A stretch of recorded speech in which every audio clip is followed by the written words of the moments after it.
मित्रों, भविष्य दर्शन चैनल में आपका हार्दिक स्वागत है। भविष्य दर्शन चैनल आपके लिए लेकर आ रहा है द्वादश भाव एवं भावेशों से संबंधित प्रमुख योग। आज इसी संदर्भ में हम बात करते हैं सप्तम भाव की। प्रिय मित्रों, कुंडली में सप्तम भाव भी केंद्र भाव में से एक है। जैसे हमारे लग्न है, इसको लग्न भी कहा जाता है और केंद्र भाव भी कहा जाता है। चतुर्थ भाव, दसम भाव और ये सप्तम भाव, ये हमारा केंद्र भाव कहलाता है। तो इस प्रकार से ये कुंडली का जो सप्तम भाव है, ये भी केंद्र भाव में से एक भाव है।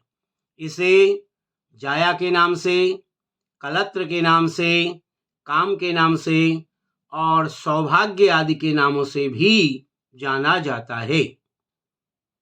मनुष्य के जैसे 4 प्रमुख कार्य हैं, धर्म, अर्थ, काम और मोक्ष। तो इन 4 प्रमुख कार्यों में से जो काम का विचार है, वो काम का विचार भी इसी सप्तम भाव से किया जाता है। क्योंकि प्रत्येक मनुष्य को जीवन में अपने सहयोगी की आवश्यकता होती है। इसलिए सर्वश्रेष्ठ सहयोगी पत्नी या पति ही हो सकता है। पत्नी या पति का विचार भी इसीलिए इसी भाव से किया जाता है। जीवन सहयोगी, चाहे वो पति हो या पत्नी हो, उसके अतिरिक्त विवाह के विषय में चर्चा, काम कला के विषय में, शक्ति के विषय में, वीर्य के विषय में, पत्नियों की संख्या क्या होगी, दाम्पत्य जीवन जातक का कैसा होगा, विवाह का समय क्या रहेगा, साझेदारी जीवन में कैसे रहेगी, स्वास्थ्य व मैथुन का विचार भी इसी सप्तम भाव से किया जाता है। दसम भाव, ये जो हमारा व्यवसाय का भाव है, इस दसम भाव से दसम होने के कारण, यदि हम यहाँ से, दसम भाव हमारे व्यापार का है, व्यवसाय का भाव है, इस भाव से यदि हम गिनती करते हैं तो प्रथम, द्वितीय, तृतीय, चतुर्थ, पंचम, षष्ठ, सप्तम, अष्टम, नवम और दसम। तो भावात भावम के सिद्धांत को यदि हम देखते हैं तो दसम भाव से दसम होने के कारण ये सप्तम भाव भी जो है व्यापार का भाव है। इस भाव से भी जो है हम व्यापार का विचार करते हैं। और पंचम से तृतीय होने के कारण, तो जिस प्रकार से पंचम भाव जो है हमारा पुत्र का भाव होता है, तो तृतीय भाव हमारे पराक्रम का भाव होता है काल पुरुष के इसमें। तो तृतीय, पंचम से तृतीय होने के कारण, यानी कि इस प्रकार से ये पुत्र के पराक्रम का भी जो है विचार इसी भाव से किया जाता है। और चतुर्थ से चतुर्थ होने के कारण, चतुर्थ भाव जो है हमारा माता का भाव है। और माता से माता की माता यानी कि नानी, तो नानी का जो विचार है और ससुराल का विचार है। ससुराल से धन कैसे मिलेगा, गुप्तांग व उनसे संबंधित रोग कैसे रहेंगे, प्रत्यक्ष शत्रु कैसे होंगे, चिकित्सा का क्षेत्र कैसा होगा और स्थानांतरण का जो विचार है वो भी इसी सप्तम भाव से किया जाता है। अब उसी प्रकार से अष्टम भाव से द्वादश होने के कारण, क्योंकि ये अष्टम भाव हमारा आयु का भाव है, और इस आयु भाव से द्वादश होने के कारण ये जो हमारा सप्तम भाव है, इस सप्तम भाव को मारक भाव भी कहा जाता है। इसीलिए आपने देखा होगा कि विवाह आदि में जो है मंगल दोष मुख्य रूप से इसी भाव से देखा जाता है। ये जो जन्म कुंडली का जो हमारा ये सप्तम भाव है, ये पश्चिम या अस्त का प्रतिनिधित्व करता है। इसलिए सप्तम भाव केंद्र में होने से जो शुभ ग्रह होते हैं, उन शुभ ग्रहों को इसके स्वामी होने पर, भावेश होने पर केंद्राधिपत्य दोष लगता है, जबकि अशुभ ग्रह इसके स्वामी होने पर शुभ भावेश माने जाते हैं। इस प्रकार से जो ये हमारा सप्तम भाव है, इस सप्तम भाव के कारक ग्रह जो है वो है वैसे तो शुक्र है, परंतु स्त्री जातकों के लिए इसका कारक ग्रह गुरु होता है।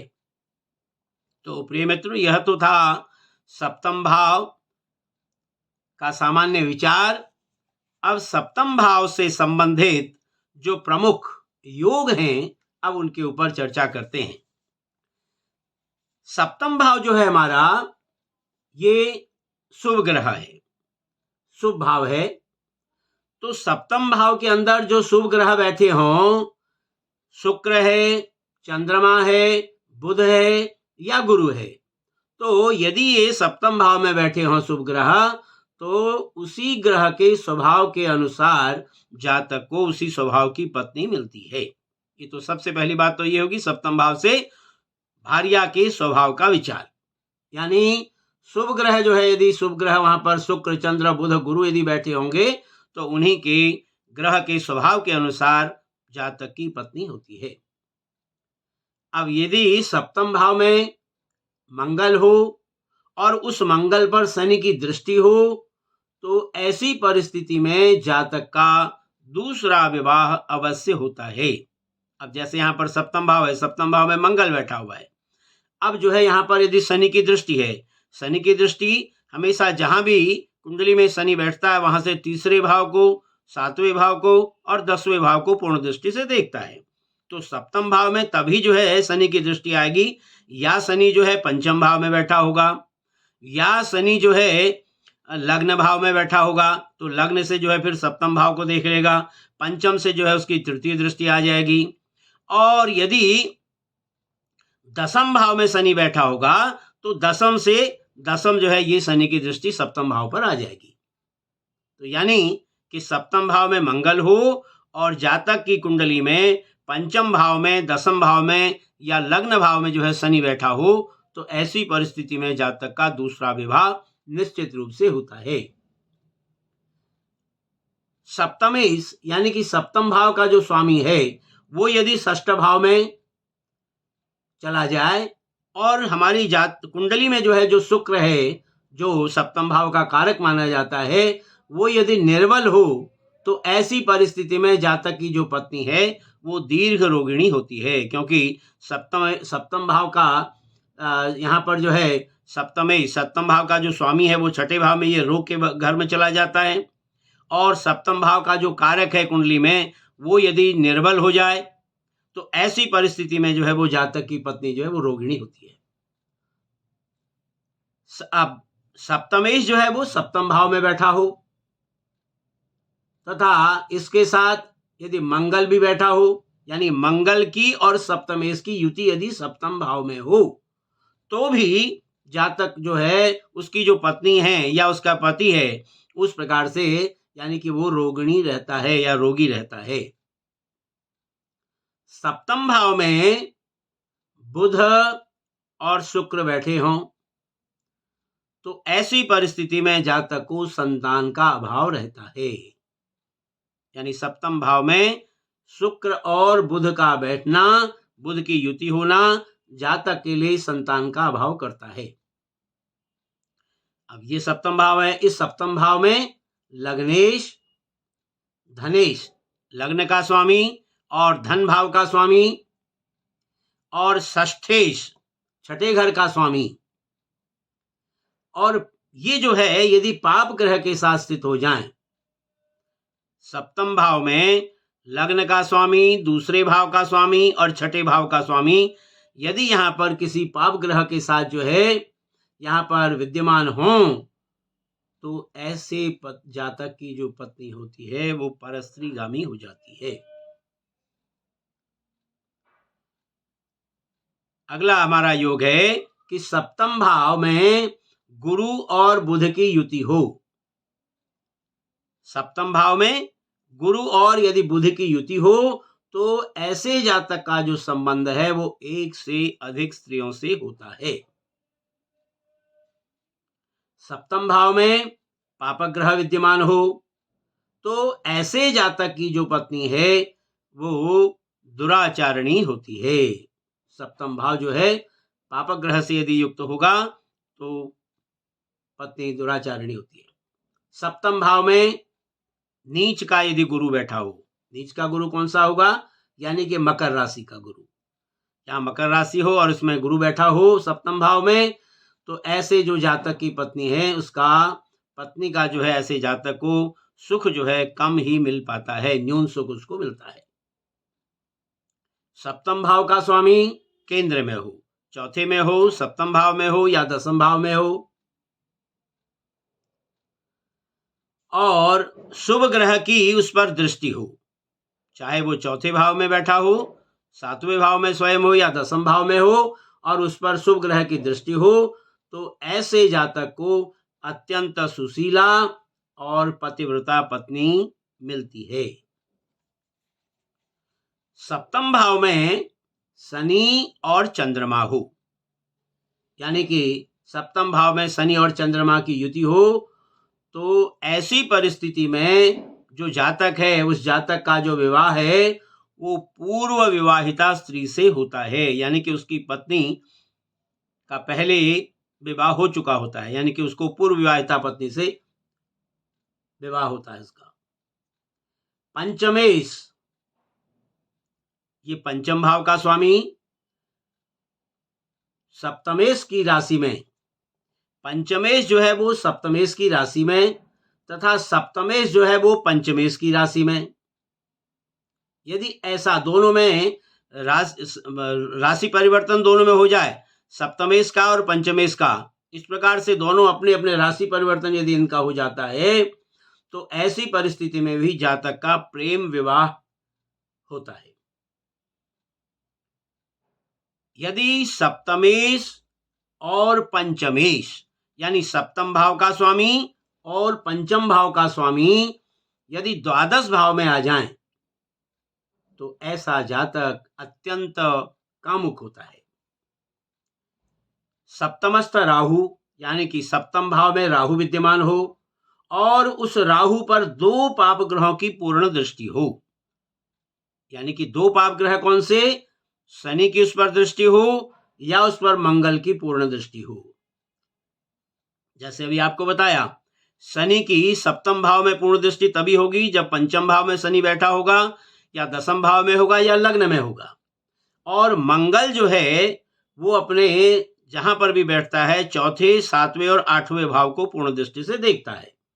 तो यानी कि मंगल जो है, यानी यदि द्वादश भाव में बैठा होगा तो अष्टम दृष्टि से सप्तम भाव को देखेगा, यदि मंगल लग्न में बैठा होगा तो वो सप्तम भाव से जो है सप्तम दृष्टि से जो है सप्तम भाव को देखेगा, और मंगल यदि चौथे घर में बैठा होगा वो चतुर्थ दृष्टि से सप्तम भाव को देखेगा। तो इस प्रकार से यहाँ पर सप्तम में राहु बैठा हो और उस पर शनि और मंगल की जो है यदि पाप दृष्टि हो, तो ऐसे जातक का विवाह होना संभव नहीं हो पाता, विवाह नहीं होता। और यदि हो भी जाए तो ऐसी परिस्थिति में उसको पत्नी को जो है मृत्यु की संभावना बनी रहती है, यानी कि ऐसा जो योग है वो पत्नी के लिए अत्यंत कष्टकारक योग होता है। सप्तम भाव हमारा ये, इस सप्तम भाव में शनि और चंद्रमा की युति हो और शुक्र जो है यदि लग्न में हो, क्योंकि शुक्र यदि लग्न में होगा तभी शुक्र की सप्तम दृष्टि सप्तम भाव पर आएगी, तो ऐसी परिस्थिति में भी जातक का जो विवाह है वो विधवा स्त्री से होता है। सप्तम में शनि चंद्र का, शनि और चंद्रमा की युति होना और लग्न में शुक्र का होना, यानी कि शुक्र की पूर्ण दृष्टि सप्तम भाव पर होना, ऐसी परिस्थिति में जातक का विवाह विधवा स्त्री से होता है। सप्तम में शनि और मंगल हो तथा शुक्र लग्न से उनको जब देखता हो, तो ऐसी परिस्थिति में पति पत्नी प्राय दोनों ही जो है वो चरित्रहीन होते हैं, यानी कि चरित्र के प्रति उन दोनों के प्रति जो है संदेह बना रहता है। सप्तम भाव का स्वामी जो है वो यदि द्वादश में चला जाए और द्वादश भाव का स्वामी जो है वो यदि सप्तम भाव में आ जाए, तो ऐसी परिस्थिति में भी जो है जो जातक होता है वो कामातुर होता है, काम के प्रति बहुत ही आसक्त होता है।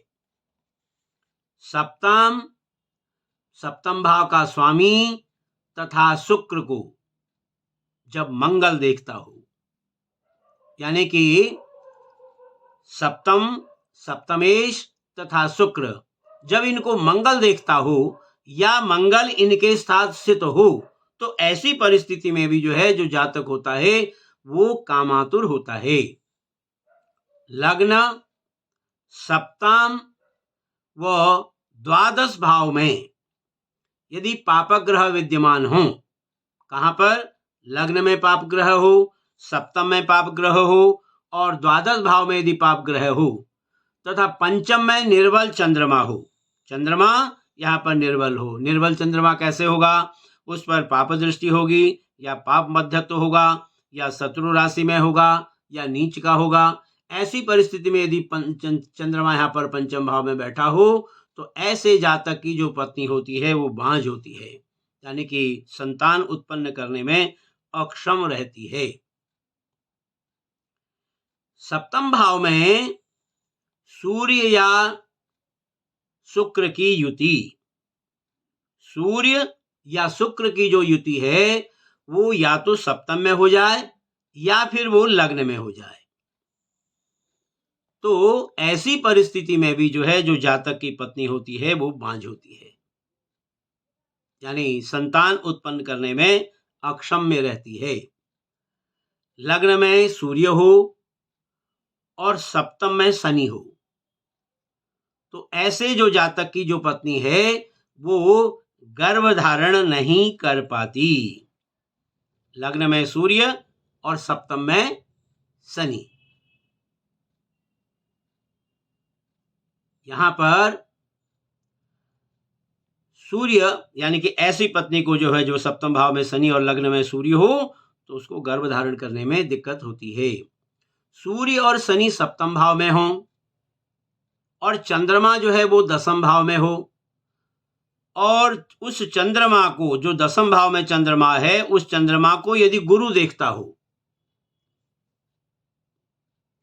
तो भी ऐसे जातक की जो पत्नी है वो गर्भ धारण नहीं करती। अब गुरु यदि दसम भाव में चंद्रमा यहाँ पर होगा, उस पर गुरु की दृष्टि होगी, तो गुरु की दृष्टि जहां पर भी गुरु जो है कुंडली में बैठते हैं वहां से पांचवें भाव को, सातवें भाव को और नवें भाव को पूर्ण दृष्टि से देखते हैं। तो इस प्रकार से यानी कि सूर्य और चंद्रमा जो है, सूर्य और शनि जो है वो सप्तम में, चंद्रमा दसम भाव में, और उस दसम भाव के चंद्रमा को जो है गुरु का देखना। तो यानी कि गुरु जो है जब यहाँ देखेंगे षष्ठ भाव में गुरु होंगे तो तब जो है वो अपनी पंचम दृष्टि से जो है दसम भाव को देखेंगे, 1 2 3 4 5, और यहाँ पर ये पंचम दृष्टि आ गई।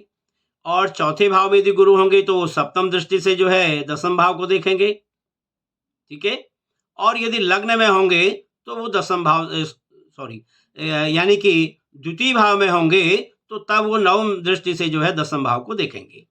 यानी गुरु का होना षष्ठ भाव में और चतुर्थ भाव में और द्वितीय भाव में। तो ये जब परिस्थिति जन्म कुंडली में होगी तो भी जो है ऐसी परिस्थिति में जातक की पत्नी जो है वो गर्भ धारण नहीं कर पाती। सूर्य और शनि यदि छठे भाव में हो,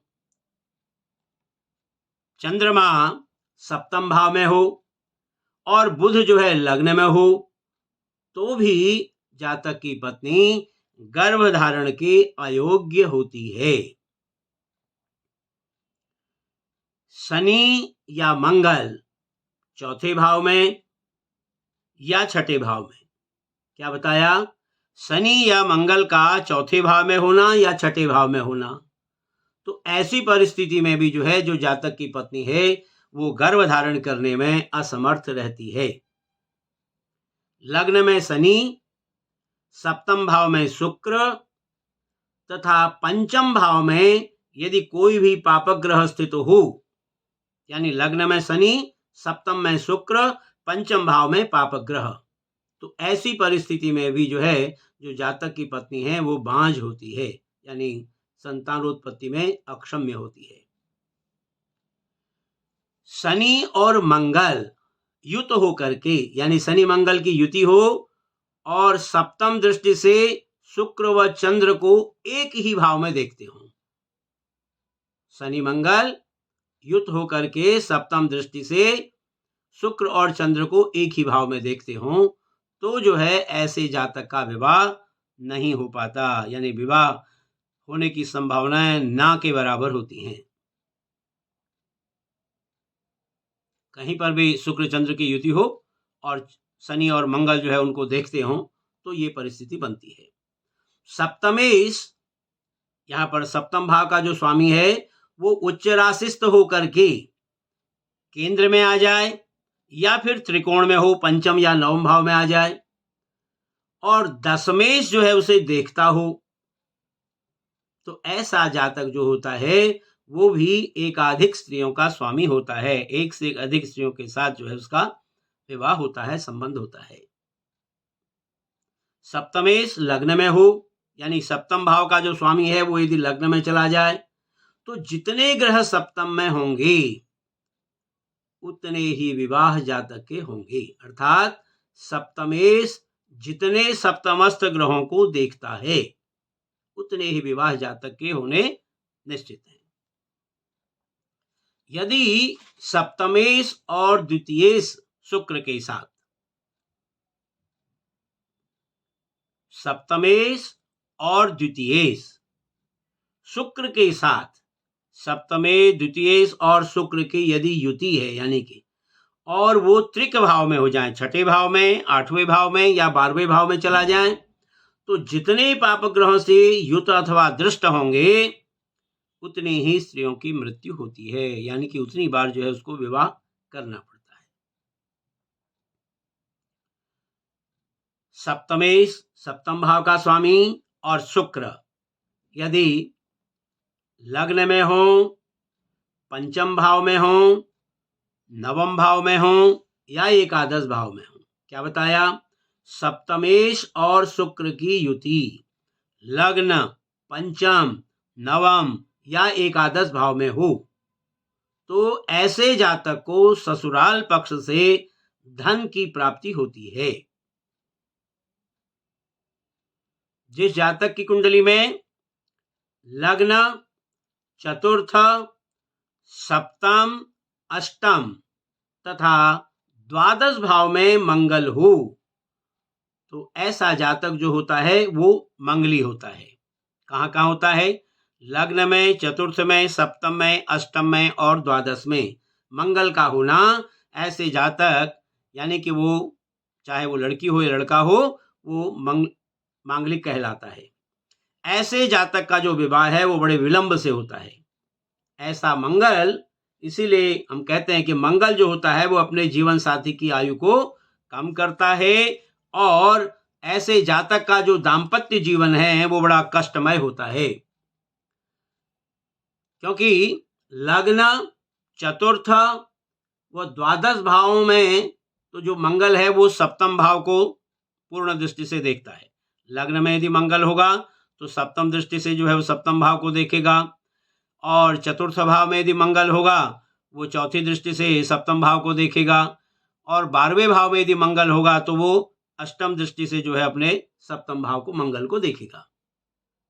तो इस प्रकार से जो सप्तम में जो स्वयं स्थित होने से ही हानिप्रद है, तथा अष्टम में बैठ करके द्वितीय भाव को देखता है। यहाँ यदि अष्टम भाव में है तो यहाँ पर द्वितीय भाव को देखता है, वो अष्टम से अष्टम, सप्तम से अष्टम। तो इस प्रकार से जो है जीवन साथी की जो आयु का जो भाव है हमारा सप्तम से अष्टम, ये हमारी जो है सप्तम से अष्टम हमारा दूसरा भाव हो गया। तो अष्टम भाव यदि मंगल होता है तो जीवन साथी के आयु भाव को देखता है, भावात भावों के सिद्धांत से। इस प्रकार से जो है वो मंगल जातक के लिए हानिकारक होता है। लेकिन वर और कन्या की यदि कुंडली में, दोनों की कुंडलियों में मंगल की स्थिति इन्हीं भाव में होती है, इसलिए हम कहते हैं मांगलिक दोष भंग होना। तो मंगल जो है जिस जातक के जहां पर वर के यदि मंगल बैठा है इसी स्थान पर यदि कन्या के भी जो है मंगल हो, तो उस भाव को जो है वो दोष को समाप्त कर देता है। तो इससे जो है मांगलिक दोष का परिहार हो जाता है।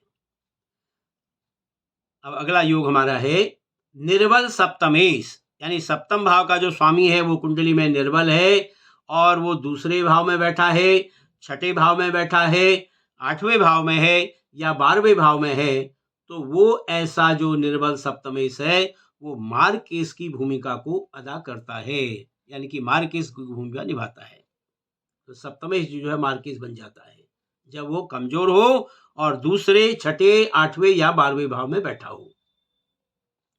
सप्तम भाव में मकर का या कुंभ का सूर्य, यानी कर्क लग्न की कुंडली होगी तो मकर का सूर्य हो जाएगा, और सिंह लग्न की कुंडली होगी तो कुंभ का सूर्य हो जाएगा। तो ऐसी परिस्थिति में जो है जो जातक है वो अंधा होता है, यानी आंखों में उसके तकलीफ होती है, दृष्टि से जो है वो हीन होता है। सूर्य, चंद्र और मंगल यदि ये तीनों ही सप्तम भाव में बैठे हों तो ऐसे जातक को पायरिया यानी कि दंत रोग होता है। कब होगा? सूर्य, चंद्र, मंगल यदि तीनों ही सप्तम भाव में बैठे हों। वृषभ, तुला या मीन को छोड़ करके, क्योंकि वृषभ और तुला में तो स्वराशिस्थ हो गया और मीन में जो है उच्च राशिस्थ हो जाता है शुक्र। तो ऐसी परिस्थिति में इन तीन राशियों को छोड़ करके अकेला शुक्र जो है यदि सप्तम भाव में हो, सप्तम भाव में यदि वृषभ का शुक्र होगा तो परिस्थिति नहीं होगी, तुला का शुक्र होगा तो नहीं होगा, मीन का शुक्र होगा तो ये परिस्थिति नहीं होगी, तो दाम्पत्य जीवन उसका सुखद रहेगा। अन्यथा वृषभ, तुला या मीन को छोड़ करके अन्य किसी राशि में यदि सप्तम भाव में अकेला यदि शुक्र रहता है तो ऐसे जातक का दाम्पत्य जीवन कष्टप्रद रहता है। लग्नेश लग्न में हो, अष्टमेश लग्न में या सप्तम में हो, लग्नेश का लग्न में होना, अष्टमेश का लग्न में या सप्तम भाव में होना, तो ऐसी परिस्थिति में भी जो है जातक का दूसरा विवाह होता है। लग्नेश और धनेश यानी लग्न भाव का स्वामी और धन भाव का स्वामी यदि छठे भाव में आ जाते हैं और सप्तम भाव में यदि पाप ग्रह होते हैं तो भी जातक का दूसरा विवाह होता है। सप्तम भाव का स्वामी शत्रु या नीच राशि में हो, शुभ ग्रह के साथ हो तथा सप्तम भाव में यदि पापक ग्रह हो तो भी जातक दूसरा विवाह करता है। सप्तमेश कुंडली में कहीं भी बैठा हो, चाहे वो शत्रु राशि में हो या नीच राशि में है, और शुभ ग्रह के साथ हो तो सप्तम भाव में बैठा हो पापक ग्रह कोई, तो निश्चित रूप से जो है जातक का दूसरा विवाह होता है।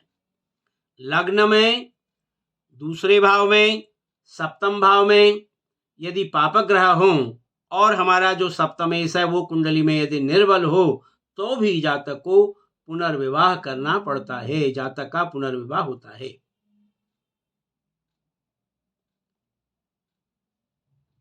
सूर्य, शनि, राहु द्वादशेश, द्वादश भाव का स्वामी और राहु अधिष्ठित स्वामी में से, यानी जहां पर कुंडली में राहु बैठा है उसका स्वामी, यानी कि सूर्य हो जाए, चाहे शनि हो जाए, चाहे राहु हो, या द्वादश भाव का स्वामी हो या राहु अधिष्ठित राशि का स्वामी हो, इनमें से कम 2 का यदि विच्छेदात्मक प्रभाव यदि सप्तम भाव पर, सप्तमेश पर या सप्तम भाव के कारक यानी पुरुषों के लिए शुक्र और स्त्रियों के लिए गुरु यदि इन पर पड़ता है तो ऐसे जातक का तलाक हो जाता है, या हम ये कह सकते हैं पति पत्नी में विछोह हो जाता है। सप्तम भाव पापक ग्रह से युक्त हो तथा सप्तमेश वह सप्तम भाव का कारक ग्रह, चाहे वो शुक्र हो, यानी कि जैसे अभी बताया आपको, पुरुषों के लिए हम शुक्र को देखेंगे और स्त्रियों के लिए गुरु को देखेंगे। तो सप्तम भाव का जो कारक है ग्रह वो यदि त्रिक स्थानों में चला जाता है, त्रिक स्थान कौन से? छठे में, आठवें में या 12वें में, तो भी ऐसे जातक का दाम्पत्य जीवन कष्टमय और नीरस होता है। कब बताया? सप्तम भाव जो है वो पाप ग्रह से युक्त हो और सप्तमेश व सप्तम भाव का कारक ग्रह यदि छठे भाव में, आठवें भाव में, यदि 12वें भाव में चला जाता है तो भी ऐसे जातक का दाम्पत्य जीवन कष्टमय होता है। प्रिय मित्रों, यह था सप्तम भाव एवं सप्तम भावेश से संबंधित प्रमुख योगों के ऊपर चर्चा। आशा है आपको हमारी यह वीडियो अच्छी लगी होगी। यदि आपको हमारी यह वीडियो अच्छी लगी हो तो आप हमारी वीडियो को लाइक करें, शेयर करें और हमारे चैनल को सब्सक्राइब करना भी न भूलें। फिर इसी प्रकार की नई वीडियो लेकर आपके सामने उपस्थित होंगे। तब तक के लिए आप सभी का हार्दिक धन्यवाद।